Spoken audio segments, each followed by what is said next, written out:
বাজারে বিক্রি হচ্ছে বউ, অবশেষে মানুষ বিক্রিও বৈধ হলো। পৃথিবীতে এমন একটি স্থান রয়েছে যেখানকার বাজারে স্ত্রী কিনতে পাওয়া যায়।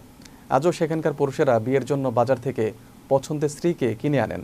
কোথায় রয়েছে সেই অদ্ভুত বাজার? বিস্তারিত থাকছে ডেস্ক রিপোর্টে। টাকা থাকলে বাঘের চোখও মেলে, এমন প্রবাদ হয়তো অনেকেই শুনেছেন। কিন্তু টাকার বিনিময়ে বাজারে যে স্ত্রীও কিনতে পাওয়া যায় তা কি কখনো শুনেছেন?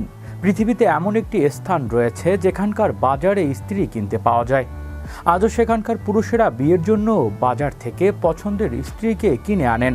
বিশ্বের বিভিন্ন ধরনের বাজার রয়েছে যেখানে নানা রকমের দ্রব্য সামগ্রী কিনতে পাওয়া যায়, কিন্তু এটি এমন একটি বাজার যেখানে বিয়ের জন্য বউ কিনতে পাওয়া যায়।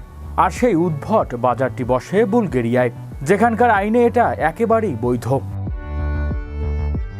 অর্থোডক্স খ্রিস্টান লেন্টের প্রথম শনিবার কেউ যদি সেই দেশের স্টারা জাগোরা শহরে যান তাহলে তিনি অভিনব এই বউ বাজারের দেখা পাবেন।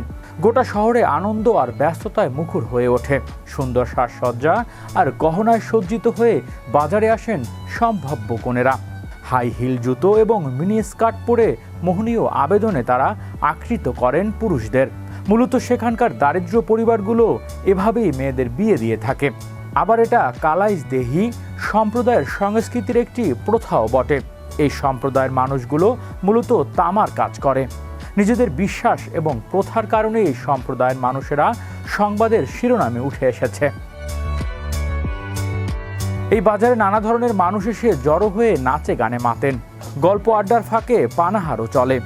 এই এলাকাটি জিপসি ব্রাইট মার্কেট নামেও সুপরিচিত। কনের সঙ্গে বাজারে আসে তাদের মায়েরাও। সুন্দর সাজসজ্জা করে তারাও মেয়েদের পাশে অবস্থান করেন। আধুনিক যুগে আজও এমন বাজারের কথা শুনে বিস্মিত হয় দুনিয়াবাসী। মার্কিন এক সংবাদ মাধ্যমের প্রতিবেদনে এই কনে বাজারের বিষয়ে বলা হয়েছে, ওই বাজার থেকে পুরুষেরা আসলে স্ত্রী কেনে না, বরং কেনে মেয়েদের কুমারিত্ব। হৃদয় আশিস, বিশ্ব বাংলা 24 নিউজ ডেস্ক।